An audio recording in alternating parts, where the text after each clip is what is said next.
Hi everybody and welcome back to the F1 Couple podcast. My name is Charlotte. I'm Alice. And I'm Oscar. You may notice that there are actually three of us today, and that's because we are on a family holiday, but of course we couldn't miss a Grand Prix. So today we are going to talk about the Dutch Grand Prix. So first off, our winners for the week. Oscar? Yeah, I think we'll start off with Verstappen, the winner of the race. I think this time it's a clear that we have to start with him. It was just an entirely dominant weekend from him in front of his home crowd. Classic Oscar. Winner of the race in the winners category. I think it has to be fairly undisputed for this one with how well he did. I mean, with where Perez had qualified and his engine penalties, it was very much 2 Mercedes v1 Red Bull, but they were just absolutely powerless to do anything about Max. And yeah, he had been given an excellent car. He had great pace. He dealt with his home pressure brilliantly. And yeah, I mean, that was all she wrote for that, really. Who's she? That's just saying. Anything else from either of you two? I mean, well, I made a comment, but you didn't seem to like it. Yeah, no, there's nothing really else to add other than I'm actually quite pleased for him. I think it was a really nice weekend for him to actually have all of the Dutch fans there. And when they said that they were expecting a sea of orange, I didn't actually expect the sheer amount of orange. And I think the highlight of the entire race for me was listening back to Alonso's radio at the end, where he's like, oh, I guess Verstappen won because there's all this orange smoke. Which is... What I thought though, I wondered what would happen if he hadn't won, because would they have still set off all of the fireworks and the smoke and stuff? I think that Hamilton may have been assassinated.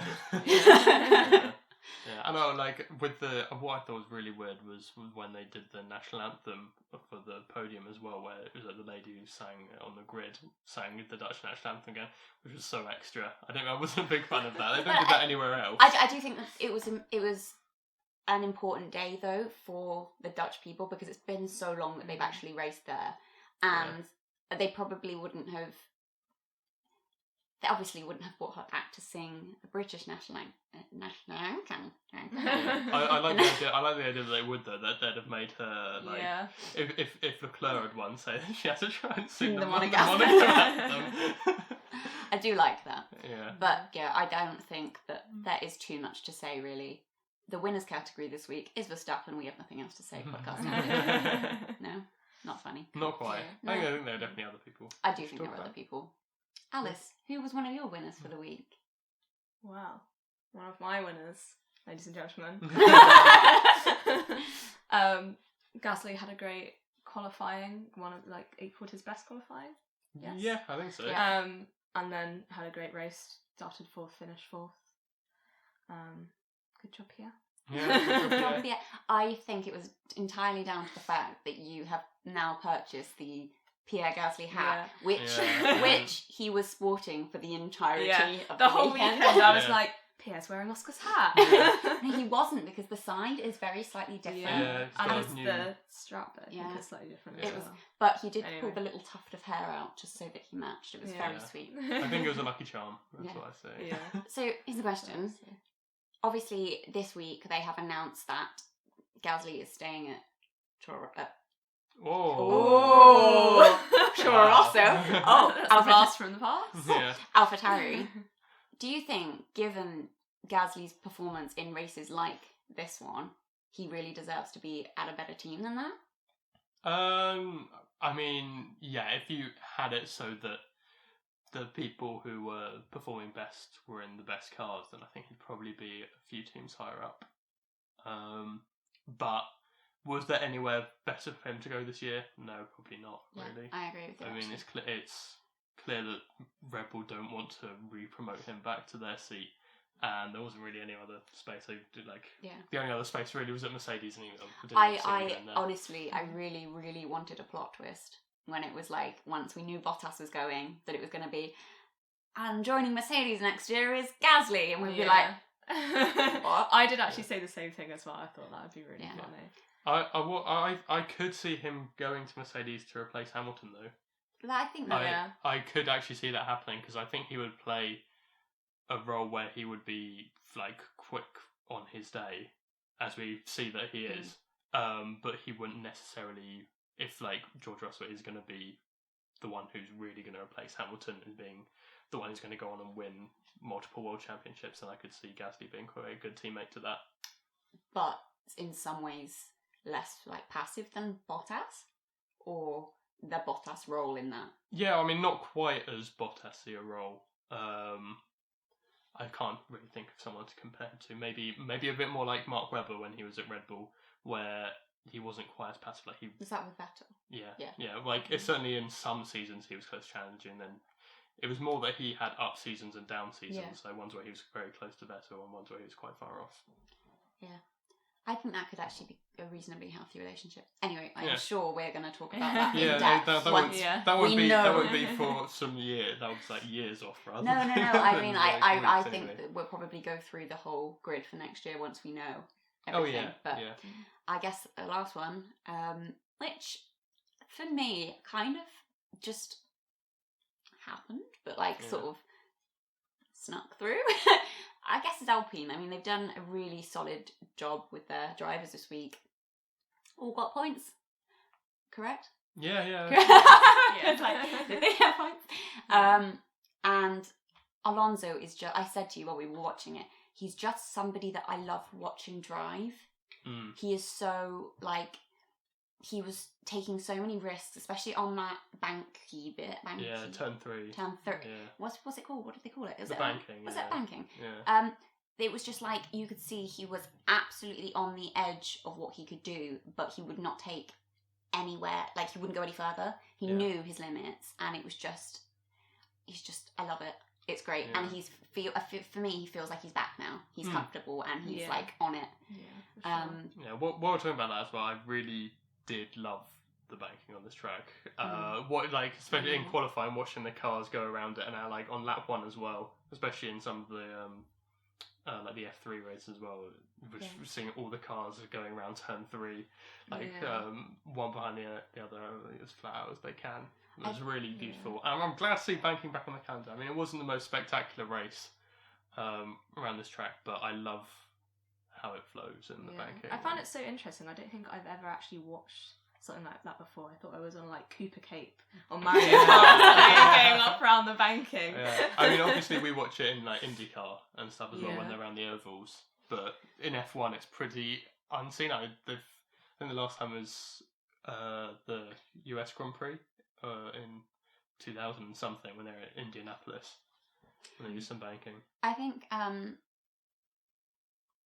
that's all I have to say. I think that actually what was really cool about it, I think partly because of the length of the track and the banking kind of coming in together, but unlike somewhere like Spa, it felt really fast, and you could like, when you were watching them, you could almost feel the speed, whereas I think when you're at Spa, because the track is so long, you kind of can't see it on the telly. Does that make any sense? Yeah. I'm just comparing it to like the previous weekend. Yeah, it didn't help that Spa was pouring with rain, and it's very difficult to for cars well, to make fast when it's definitely wet. I mean, fastest lap, 3 minutes last week? Yeah. Do you see my point? But yeah, and then Ocon, great race again. I think I am 100% eating my words, I think is the phrase of when I said I don't really think he's got a future in F1. When, like early on, I think he has done a solid job, and I think he has blossomed. Not blossomed. We're going to go with blossomed. But what I'm saying is I think he's learned a lot from Alonso, and I think that they are a nice pairing, and I'm impressed with Alpine. Yeah, I think Ocon will maybe be a little bit disappointed with this race, to be honest. Obviously, still in the points, but he lost out to Perez quite late on. It felt like he was going to be right next, like right by Alonso, either in front or behind, right at the end of the race, but just dropping back that one position. I think he'll be disappointed, especially as then Alonso gains a place over Sainz as well, at almost exactly the same time. As then makes that gap look quite a lot bigger than it really felt like it was throughout the race. There was one point though that they were just fighting each other. It was quite that was nice to see. Yeah, it's good to see. It's good to see teammates actually going wheel to wheel for real. I liked when Ocon was like, Alonso is going slowly, like seriously, get out of my way. And Alonso, the classic, like wily old folks, like, I can bring up the pace. I'm just conserving the tyre life. Anyone got anything else to say on the winners? Because on the whole, for me, there wasn't really a lot this weekend. It was Verstappen and. Yeah, I mean, not a particularly epic race, this one. Like, I mean, we compare it to some of the amazing, the previous like proper race we had around Hungary was crazy. So comparing to that is maybe a little unfair. So I don't think I remember it. You don't remember? It's that long ago. Yeah. Oh, come on! It was like a month ago. Yeah. Right? Oh, yeah, over that. Yeah. Yeah. Cool. So, done with the winners then? I think we're done with winners. Yeah. Okay, so we'll quickly move on to our losers from this week then. I just need to cover Alice's ears. For anyone who's listening on the actual podcast, I covered Alice's ears. Yeah. But we have to talk about McLaren here, really, don't we? Yeah. I'm sorry. Do you want to do this one, or is it a bit too difficult for you? Is it too close? Is it too close to home? It's a bit too close to home. Well, to be fair, McLaren have been doing quite well. Well, Norris has been doing quite well. Yeah. Ricciardo less so, but he's been picking up points like fairly evenly throughout most of the season. So it's about time they had a bad weekend. Yeah. So I'm not too disheartened for them. It's a shame they've lost the third place now, but I still have faith that they'll bring it back a bit later. I can pass over to someone else. Yeah. It's less emotional about it. The last 4 points race was a bit of a nightmare for them as it wasn't in Hungary. They didn't get anything out of that. Well, so it's we don't worry about that one. so this one and then Spa. no Hungary. in Hungary, yeah. In Spa, Ricciardo was The fourth. pile up. Yeah. What a pile up. Well, when Bottas Did I watch it? yeah, when Bottas Yeah. torpedoed Norris And Stroll. anyway, we won't go on. Anyway, Everyone's like she it's can a different race. re-listen to our podcast from Hungary and catch back up on that. I think I'm just going to stop and have some tea. Yeah. Mostly. So yeah, it's not been a good few races for them really. Only 1 point from this one. And Norris I think it was his worst qualifying in F1 ever, wasn't Really? it? Yeah. Which shows actually how good he usually is. Mm. But he just it seems like throughout. I mean, Q1 he scraped through. He was in 15th, and then Q2 in 13th, and he didn't seem to get a proper lap in at any point where he sort of nailed most of the corners really. But credit to him, he still was quick in the race, came back, got some points. Well, a point in 10th, which he seemed quite happy with, to be fair, yeah, considering. So yeah, jumping up 3 places, it's not that easy around this track, I don't think. But Ricciardo seemed to have just a shocker, really. He seems to have absolutely no pace in the race, which has been a bit of something we've come to expect from this season from him. It's a bit of a shame. But, what you can say from it, his lack of pace allowed Norris to basically jump all the cars he was holding up. Yeah. So that I think was quite clever, perhaps. Yeah. I really like to think that it was a strategic move. Yeah, I don't think they were. I don't think it telling him. was. I don't think they were telling him like Ricciardo to slow down. Or No, anything. but what they were saying on the radio was, Ricciardo, we're going to Plan C. Which Plan C is Ricciardo, slow down. Yeah. I made that up entirely because I'm stupid. But I like the idea that it wasn't that Ricciardo is actually very speedy, but he likes Norris, wanted him to have the point, and he was strategically slowing everyone else. Yeah. I think that's the only logical I'm explanation. absolutely certain that's not. It's But not. I'm sure It's a theory. I'm sure other people are behind it. I'm sure there's an element to it that the team want like. They've been working well. We've seen that throughout the season. We know Ricciardo knows he's not as quick this year in this car, and he's been playing the game to try and get the. I mean, it's going to be so crucial the battle with Ferrari trying to get that third place. So they need to work together as best they can. And I think that's something good about Ricciardo is that he is a team player. I think. Yeah. At least that's the impression I get. Obviously, don't know him personally, but yeah, he's a good guy. Certainly in this McLaren environment, he is. Yeah. Shall we move on? Yeah, I think so. I'm quite excited, actually, to talk about this team. Yeah. Which is not something I think I've been the entire time we've been doing this podcast. But Haas.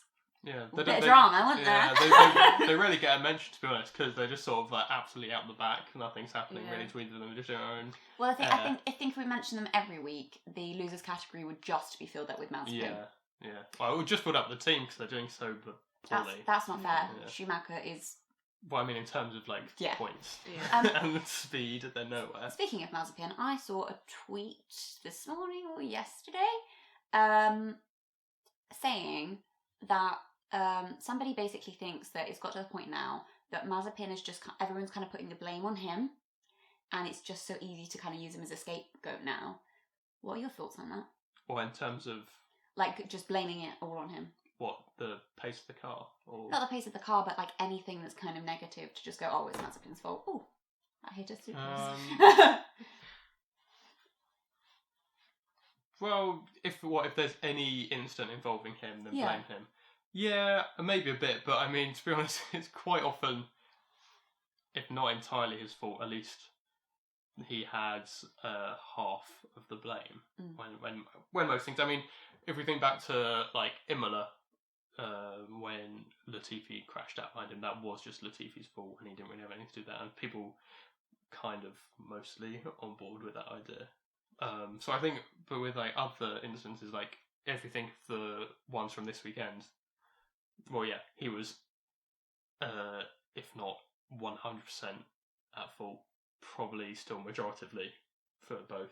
Okay, let's talk about the Schumacher Mazepin crash that got quite heated, and then there was a bit of tension with the media and. Are we talking about the one in quali or the one in the race? Multiple Yeah, incidents. multiple incidents. Yeah, the quali one. So yes, because they held up Verstappen. Vettel. Yeah, so it this was a was V. It was close. Yeah, Yeah. so this is where So it's only one letter difference when you Yeah. have the three letters. So the drama was that Mazepin was saying that he's meant to be the first car on track, which I don't know necessarily why he wants to be. I think it's, well, around this track maybe it is more of a disadvantage to be right behind, but it doesn't really matter. But they said like so they're going to try. They're going to get in. ultimating. Yeah, That's they're what going to they get in were. clear space anyway. So yeah, and I had a little look at the onboard just before this, and he did come out of the pits in front, and Schumacher was going quite a lot. He seemed to be wanting to go. He was looking quite racy on his outlap, like he wanted to generate some heat into his tyres. So, and he asked on the radio if it was okay to his engineer. So okay to overtake. The engineer okayed it. So he overtook. Mazepin was like a little bit blocky in trying to keep him behind, but he got through, and then he went past a McLaren as well. I don't know which one it was. Probably Norris. I'm not sure he got a last lap in or a good last lap in at least.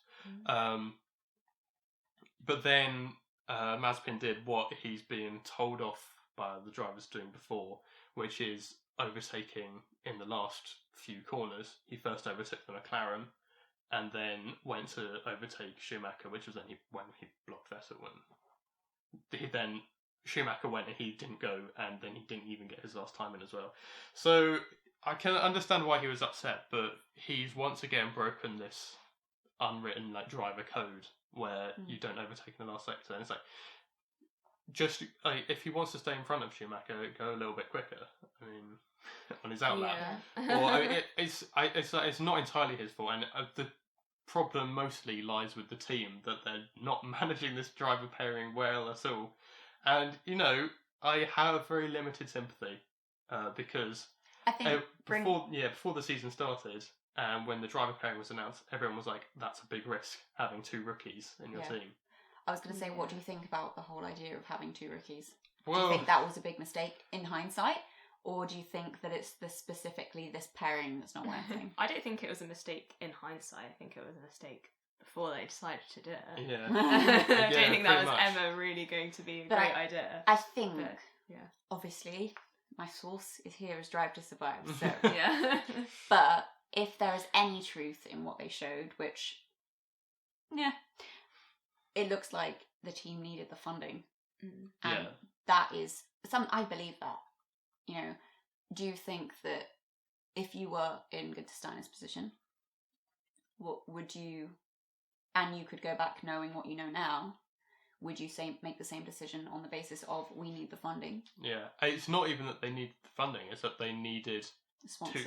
they needed two. Well, yes, they needed all these things, but they needed two drivers which didn't have a high salary, which you can't really get from an established driver. You sort of need to have someone because if you look at the salaries, they go up like the top I don't know 5 of such huge salaries, and like the bottom ones are on like actually. I mean, I don't want to say regular, but like sort of 6 figures a year, which is still quite a lot. But I can't remember. I think Latifi was only on. I think he might have only been on 5 even in his first season last year. So Hey, I take it. Yeah. So if it's something like that, something that's like a high 5-figure salary, or something that's 7 figures, which you might get for, I don't know, one of the top, like, sort of top 10 drivers maybe. I don't know. I don't know what Hulkenberg's salary was like, but it was always like a big thing that he had quite a high salary. So if his was like a very high 6-figure, or maybe even pushing 7-figure salary, then that's a huge difference to someone paying like 80 or 90k for someone, you know. So, see, I always think it would be interesting to see what would have happened if Schumacher and Eilert maybe had been in that team. Yeah.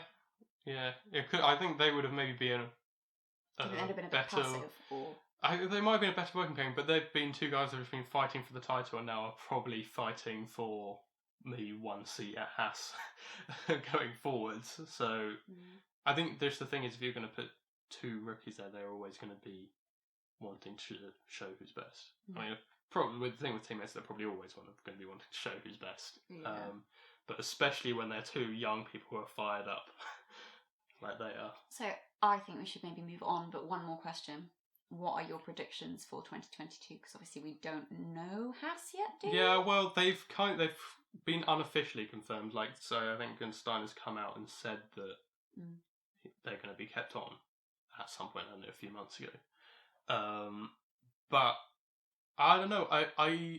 I expect them to still be there in 2022, but I wouldn't necessarily be surprised if one of them moves elsewhere. Whether that be them being like basically cutting their losses with Mazepin is his like bad PR and bad and like crash PR. Is that like higher or lower than what the money that he's bringing? Because I'm sure there's other pay drivers out there that would come and take that seat and be more passive, basically. Or will Schumacher maybe move to Alfa Romeo? I don't necessarily see that happening. You think Giovinazzi will stay there, don't you? I think he probably will. I think he gets on well with the team. He clearly has had a very good relationship with Raikkonen. I don't necessarily see that changing with Bottas. I think they'd have a relatively good relationship. They both seem quite chilled to me. Yeah. So. It's just I think Fred Vasseur said that he had 3 races to prove himself. I think. He's done that. Yeah, in Spa he didn't have a chance to prove himself. I think, in this race in Zandvoort, he had an amazing qualifying. We'll come on to that in a bit. But that 7th place was like, if George Russell had done that, we'd all be going crazy. Yeah. So I was going crazy about it. I was very impressed by that. And in the race, I mean, we'll come on to him. We'll come on to him later, but he was unlucky basically, and he would have probably been in the points if it wasn't for bad luck. Then I guess the last one this week. Yeah, I think that's Perez. Even though he got driver of the day, quite a lot of people didn't. Quite a lot of people didn't really agree with that. I think that was very much voting for the underdog. It was very much the person who started at the back out of position and overtook a lot of cars of the day. Yeah. To be honest though, if I don't necessarily agree with Red Bull's decisions a lot of the time, but if I was in their position, I think I'd have done the same thing with the engine. Oh yeah, no, I think absolutely. that was a very intelligent move. Yeah, if you have a driver who's starting out of position, you have to take advantage of the less loss. And when he was starting 16th was where he qualified, and the difference between starting 16th and starting 20th isn't very big. And especially when you've got 2 Hasses in front of you. Eventually he started from the pit lane, and then you don't have to worry about turn 1 melee and getting caught up in that. Enough other people get shunted out there, then that's 3 positions. So yeah, a no-brainer in terms of taking the engine penalties there, I think. Well, I was really surprised with him though in Q1. Never in a million years would I have said that was going to happen. Yeah, I mean, a little, not entirely his fault. Yeah, he didn't put the first lap together well enough. In a Red Bull, you should be going out and only needing to do 1 lap, really. But then team set him out too late, basically. He didn't get his last lap in. But yeah, I think he did a good job to get back up to 8th, though. Yeah, but he shouldn't have been fighting for that 8th place. In fairness to him, Yeah. But in fairness to him, he did a good job making up 12 places on a track where it's kind of difficult to overtake. Yeah, he did. But this is the car that was dominating and won the race by pretty comfortably. So But I do wonder though, with this whole second Red Bull seats cursed kind of situation, how good is Verstappen? Oh yeah, he is obviously an incredible driver, but I'm wondering whether that's his skill getting that out of the car, and actually the car isn't as dominant, it's just him, and he's putting the car in the right place at the right time, doing everything he needs to do with it.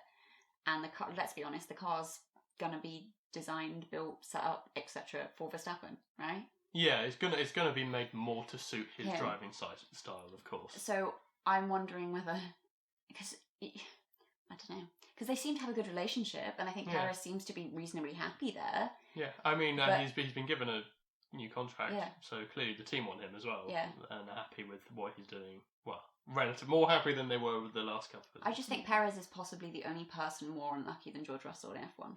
I know. I think he's had his fair share of luck before in terms of being in the right place at the right time to get podiums and get a win when he was at. George nearly had a win, and also this year, So. But yeah. One thing I also forgot about Perez was that he did make a mistake in a race and locked up, didn't he, when he was starting on his hards, and he was expecting to go late on into the race and make up positions that way, and have to take that extra pit stop. Yeah, I completely forgot about that spot. So. With that as well, I think that just solidifies that he should be in this losers category. Because 8 there's still points, but it's not. It could have probably been sixth or fifth, or even up to 4th, maybe if he hadn't made that mistake.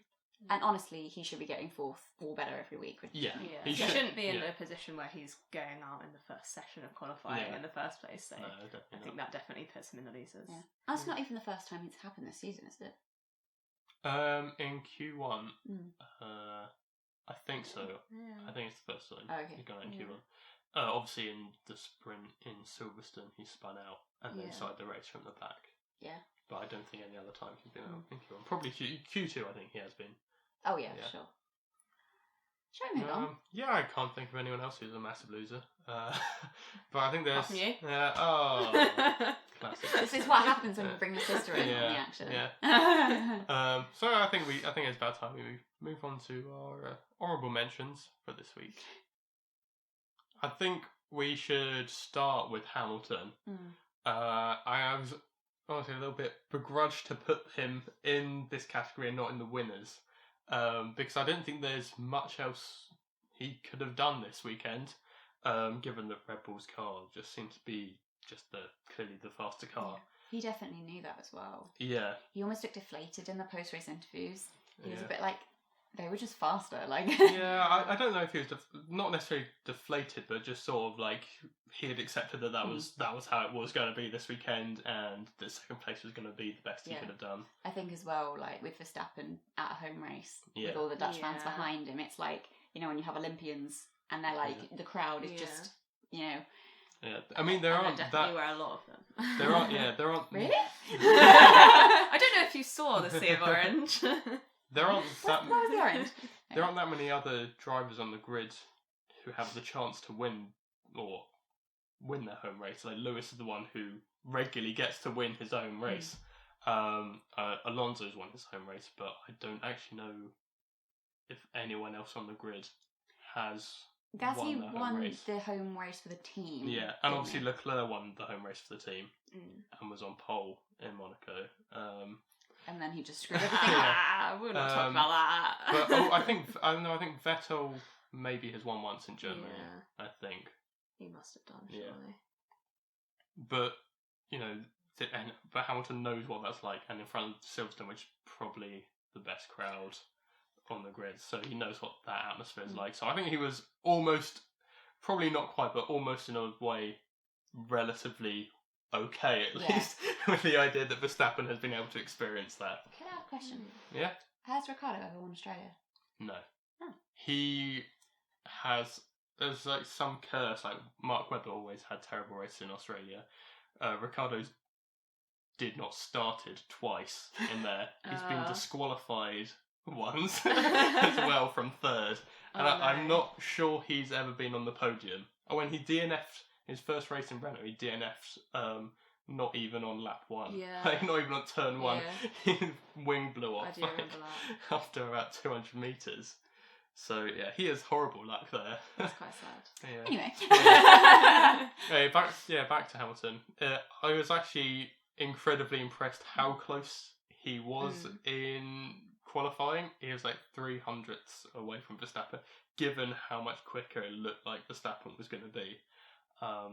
And yeah, he kept Verstappen honest during the race, but Mercedes maybe could have done a little bit more strategy, like we said earlier. They had 2v1 and they were using Bottas to slow Verstappen up a little bit. Maybe Bottas could have done a little bit more. And I think I agree with Hamilton. I think that they brought him in too early. Yeah. With this second stop. Because I think if they'd have let him go a little bit longer, he would have then been able to push more on the last set of tyres. But Verstappen was pulling away. You have to make these decisions, don't you? And yeah, I think the problem was he came out in just a little bit of traffic, and maybe it's like if they'd have left it 2 or 3 laps later, then he could have been able to come in. But also equally, if they left it 2 or 3 laps later, then Verstappen would have cleared that traffic, and then Red Bull might have been like, okay, well, we're going to pull the pin and go and pit first. Yeah. I think it could have been a very different middle of the race if they hadn't have done the 3.5 second stop. They'd have done a 3 second stop on his pit stop. Pit. Because I think that half a second would have been, because he came out and he only just was behind Verstappen, wasn't he? Yeah. I just think it would have been an interesting thing, just to comment. Go back to my team. Yeah. It felt like if every single one of these things had gone right, maybe he'd have been able to get a win, but it would have taken quite a lot. Yeah, it would have had. I agree with you. I think it would have had to have just been the perfect race for him, and it just wasn't. So and I think that's okay. But and second's still okay for championship. He loses the championship lead now, but not by a lot. It's not. It's still so close. Yeah, very much. I think we're gonna not decide until it's finished. It's gonna be very exciting. Anything else to say? Not on Hamilton, I think. So next one. Well, you've written Alfa Romeo boys, but my mind's gone completely blank, and I have no idea what happened. Yeah. Oh wait, Giovinazzi, of course, he's qualifying. Yeah. So Giovinazzi had that amazing qualifying. In 7th, which was stellar. And then just the race just sort of felt like everything that could go wrong did go wrong. But none of it really his fault. What actually did go wrong with him? Because I think I missed that. He was in 7th, and I was like, he's in 16th now. Like, what happened? Well, it sort of started off by going wrong on lap 1. He had a great start. He was looking very racy. He was actually attacking forwards at the Ferraris. And then he got squeezed out a little bit, had to get off the throttle, which allowed Alonso to go past. Alonso then got out of shape, and Gio went into the back of him and then had to check up more, which meant he lost out to Ocon and to Ricciardo. So he was in 10th. Yeah. And it looked like he was still going to probably get points. But then after his pit stop, his tyre punctured and he has to come in and do another stop. Yeah. Yeah. I think there wasn't very good coverage of that on Channel 4, but... The TV direction wasn't that great this weekend. It was very focused on Verstappen and at the front, which you can kind of understand because the gap wasn't ever massive there. But there were the few overtakes that happened in the midfield. We didn't really get to see them live. Also, not on topic, but talking about the coverage. I don't know about for you, but for us, they didn't tell us that Tsunoda went out at all. Yeah. It just showed up that he was out, and they didn't explain it at any point in the commentary after the race as well. It was just like, and Tsunoda went out, and I was like, but what happened? Someone needs to tell me. Yeah, I mean, this isn't a joke, but Tsunoda went out? Yeah, when I was researching for this podcast, I looked back, I was like, oh, Tsunoda was out. I mean, I think I remember it happening, but I was still surprised. Did that actually I remember happen? Mazepin going out. I don't remember Yeah. Senna Yeah. going out. Yeah, they mentioned that very briefly. Again, that just came up on like the sidebar, Yeah. and then they explained what happened. But Sonoda just like never got covered at all. He's So, so small, anyway. we missed him. Yeah, but for Gio, it was just an annoying weekend. It's like, very much a what could have been. And again, for Alfa Romeo, it's like when all these points are going to be crucial when they're fighting Williams now. And it's just, like this race and in Imola when it looked like they could have been getting a good haul of points, just things are going wrong. I don't think they're going to catch them. They're going to need some crazy races. Do you know why I couldn't remember what happened to the Alfa Romeo boys? So I was like, what happened to Kimi? I don't remember Kimi.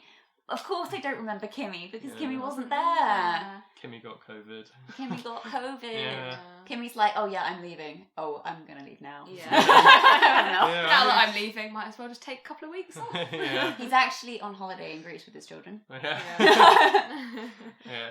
But his replacement, unsurprisingly, probably was. Ilott might have been in contention, but he was off in America doing some IndyCar stuff. So Kubica, the natural replacement, and given that he only had like one practice session, I think he did a pretty decent job. Yeah, I agree. He did a good job. He qualified. He qualified fine in front of both the Haas, probably relatively reflective where the car should be. Obviously, with Gio up in 7th, that's quite a big gap. But again, he's only had one session to prepare for that, and he's not right at the back, completely off the pace. And in the race, absolutely comfortable in where he was, beating both the Haas, beating Latifi on pace, ahead of Russell as well, because he had a gearbox. He retired with a gearbox issue at the end. Did he? Yeah. Well, it was like on the very last, it was on right the very when it was last right lap, at the and end. obviously there's other stuff to think. I'm sorry, all I could see was orange. Did I watch the end of the race? Yeah, and with Giovinazzi's problems, Kubica was only one place behind him at the flag. So, pretty decent job, and we're going to see more of him in Monza when he's going to have, an extra 2 practice session, or extra 1 practice session because of the sprint. Yeah. Of yeah, course, because Kimi won't be better, will he? Yeah. No. Oh. Is he actually okay? Does anyone know? I don't actually know. I've not. No one's heard, checked on him. I've not heard. I've not heard Sorry, any just news. give me a minute. Just call him up. I've not heard any news, so no news is probably and he's fine news. Yes. That he's Still alive. doing a pretty okay. I think that's all I've got to say. Yeah. That goes from Alfa Romeo. Yeah. Just sort of some good bits, but also some bad bits. Hence why they're not a winner or a loser. Yeah. Then I guess to wrap up, the last one, Ferrari, and I think almost they could have been verging on the winners' category, given that they have now overtaken McLaren. Yeah. I don't know what I'm doing with my hands. I'm sorry, back to this. Yeah. I think it was great, and I mean they came in 5th and 7th. It's pretty decent. Yeah. In fact, that's pretty much bang on where we'd expect them to be, right? The Sainz Alonso thing was quite exciting right at the end, and they did good. That's it, really. Yeah. They did. I mean, I don't want to critique your ruling as the guest judge of the evening, but if we're putting Alpine in the winners, then I think Ferrari probably are quite on par with them. Yeah, but he really Verge, likes I know. But I really like Leclerc and I really like Sainz as well. I think probably they would have had to have been winners if Sainz had been 6th. If they'd been 5th and 6th, if maybe they'd improved slightly, because I think they were probably both quite frustrated not to get just 1 place more. But but 5th and 6th is probably where you expect Ferrari to be ish. But Alpine were quite, they're usually they're a bit above. I mean, the last proper race they won, so maybe this is a bit of a disappointment. But they should win every week now, honestly. Shall we wrap up? Yeah, I think the last thing we should just say is that there have been quite a lot. It's quite a busy week of driver transfer news as well. We should discuss They're this. very busy on my Twitter notifications. So obviously, we'll probably do a proper video I think we will, covering it because there's been so much. We'll probably try and fit it in between Monza and Sochi because Depends if I'm busy. there's a little bit of an extra week gap there. We'll try and do something. But yeah, obviously we're very happy about George. So right, should we go chronologically? Yeah. So we have the very predictable Bottas to Alfa Romeo. Then we have the very... Well, firstly, Kimi retiring. Oh, of Yeah. course, because that was... Yeah. No, that was... Yeah. Oh, yeah, okay, between Well, you can Bottas. mention it now. Yeah. Okay, so we have Kimi retiring, Bottas to Alfa Romeo, then the incredibly anticlimactic nothing is happening, is all staying the same at, I was trying to say Toro Rosso again, AlphaTauri, Yeah. and then the somehow even more predictable George Russell to Mercedes. Yeah, calm. Which, I have to say, not as excited as I thought it was going to be. Yeah, it's kind of like, just because you knew it was going to happen. I knew it was going to Yeah. happen. The best transfers are ones where they just like sort of happen out of nowhere. Like when Ricciardo went to McLaren, it was like, oh, okay, that's a Yeah. nice surprise. So like I stand by it. I'm holding out hope that Gasly is actually gonna be shock transfer on the first day of the season. What? Why is Gasly in that Mercedes? But yeah, that was a lot going on. And then finally Albon as well to Williams, Oh Yeah. yes, that happened. which I'm very pleased, and retaining Latifi as well. Yes, yeah. I like them both. They both seem like really nice guys. They were teammates in F2 Dams, I think it was. And yeah, I think they'll get on absolutely well, and I think that'll be a great pair. They both seem like they'll fit the Williams environment very well. Still, I mean, obviously Latifi, we've seen that he fits that team well. And yeah, I think that'll be a good team. I think that's a good signing. You've given too much away now. No one's gonna watch the. Yeah, I think there's still one day. There's plenty more I can talk Tune in about. Anyway. for more comments about that Yeah. for the next podcast. Well, thank you very much for watching today, and I hope you've enjoyed our little wrap up with our special guest. And thank you for having me. Yeah, that's all On our right. little holiday. Anytime. If you have enjoyed today's video, make sure you give it a thumbs up, subscribe, all that jazz. All of our social media information is in the little box. Leave us a little comment if you disagree with us, because we like a little fight. I'm joking. Just let us know if you agree, disagree, who your winners, losers are, etc., etc. And we will see you after Imola. No, it's Monza. Monza! Oh my God. No! The Italian Grand Prix Yeah. has not been at Imola for a very long time. Well, I'll see you in a couple of weeks ago, Yeah. because I have absolutely no idea what's going on. Hopefully we'll see you before Imola again. Yeah. Anyway, bye! Bye.